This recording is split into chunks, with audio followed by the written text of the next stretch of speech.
Hey, this is Eric Olvin, the Guitar Wizard at Sunland Guitars, and welcome to a new series. This series, Guitar for One, is really about the journey of me making my first guitar, this Dean V, into my dream guitar, or as much of it as I can.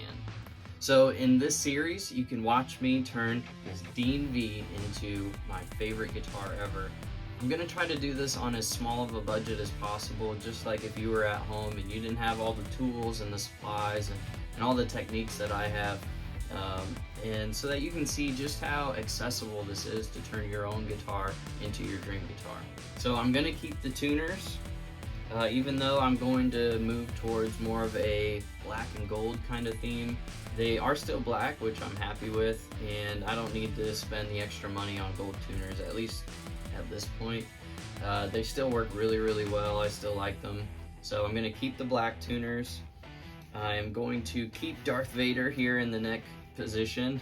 I'll have to take him out for all the other work that I'm going to end up doing, but it'll be easy. I just glue him back in there. I'm not a big neck pickup guy. I pretty much play everything on the bridge pickup, so it'll still be cool to keep him in there as that final evolution of this guitar. We're going to keep the string through plate.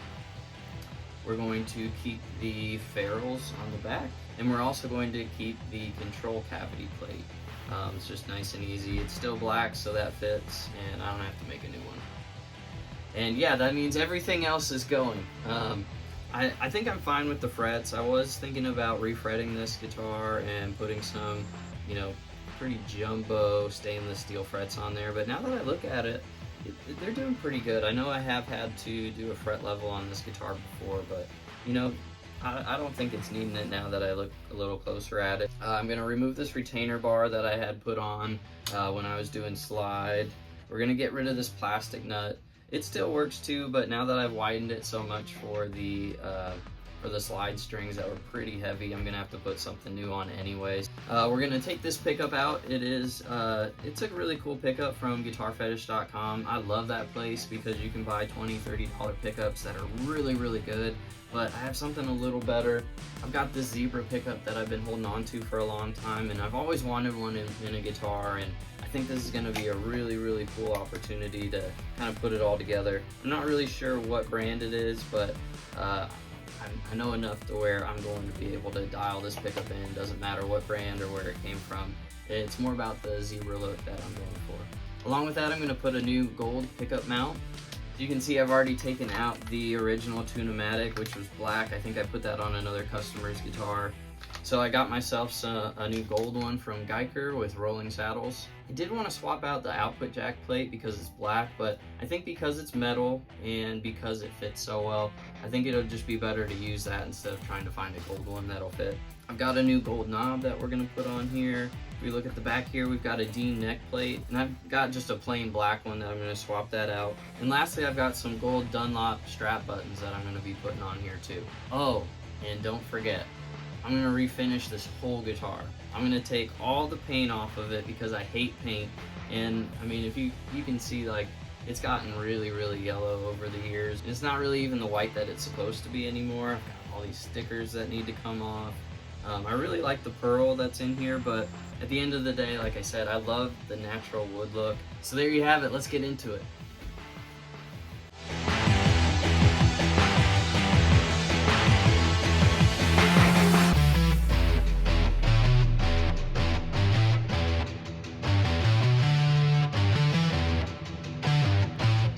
Alright, so now I've gutted the body, everything's off of it, and the next step is to remove this paint. So I've only done this a couple times, mixed results, so hopefully this time goes a little better. But I've got my heat gun, I've got some chisels, I've got a putty knife in case that's going to work. It's a little flimsy, so it's not always the best. Last time the chisel worked a lot better, except for I needed to be a lot more careful not to dig into the actual wood. I want to try to do as minimum amount of sanding as possible, and because I'm not going to paint over this, I really want as good of a finish and wood grain as I can get. But we'll see how it goes.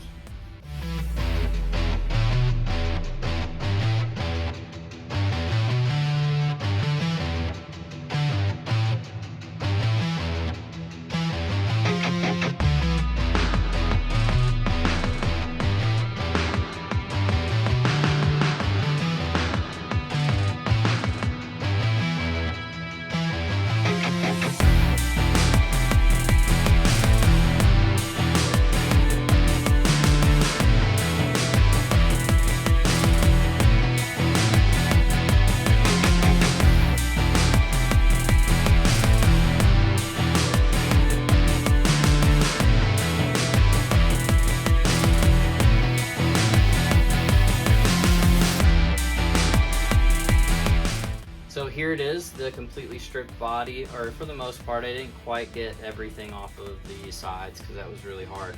But from the video, I don't know if you can see, but there was definitely like the clear coat, the white pearl, and then there was that black base coat of paint. That stuff stripped off really easy. Nice and smooth in between that, and then what's under that is a grain filler layer. And that grain filler layer was super thick.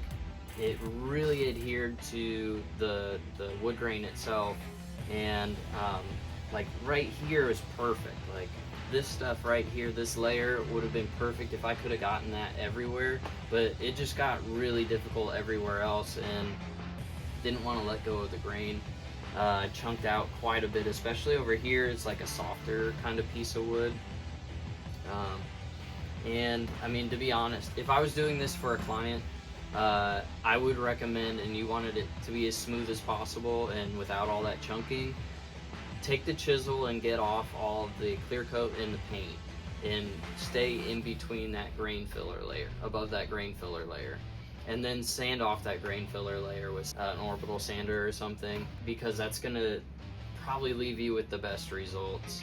And you're gonna want to stop like just after you get this layer of wood off and it gets that nice and open grain. But because this is mine, and because I have very little patience for stuff like this with my own guitars, this one's going to be mildly relict. You know, I'm going to leave a lot of that chunking just because I don't know if I'm going to be able to sand off a lot of that. Like, some of this got really deep. And, you know, sand off as much of it, like this stuff on the sides, I'll be able to get all off. I don't know if I'll need to get as far into the open grain as possible, because I've decided that I'm not going to stain or dye this. I am actually going to do a tinted nitro burst on this. It's going to be super cool, really old school, and with all the, you know, chunking and the weathered look, I think it's going to be a really killer look. So stay tuned for that. And then with the headstock, that one a lot easier. I left it. It definitely doesn't seem like that grain filler is as thick as it was on the body, so this should sand off pretty easy. But also, I don't know if you can see that, but I am going to make it a more traditional Gibson V headstock. And you know, the strings coming out like that just puts too much tension on the nut, and I'd rather have the string straight as possible. So the V headstock that I'm putting on is what I use for my 3.3 for Sunland. It's just a little more condensed than the Gibson style and not as bulky, so it should work really well. I just have to add in a little triangle piece of wood right there.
Well, there you have it. That is Guitar for One. This is now my favorite guitar. I've had it done for a few months now. I'm a lot more motivated now to play, and I'm getting a lot more creative, so I've been writing songs and working on a lot of cool stuff. You know, is it the cleanest mod? No, it's not. But, you know, this is my personal guitar, and I just wanted to try some things out as a test. And I'm just super happy that it worked out and that I've been playing a lot more lately. So I hope this inspires you to take your guitar, something that you've got lying around or sitting in a closet or a case for a while, and make it your own. Really make it that dream guitar, something that's going to motivate you to play every day too. So thanks for watching, and see you next time.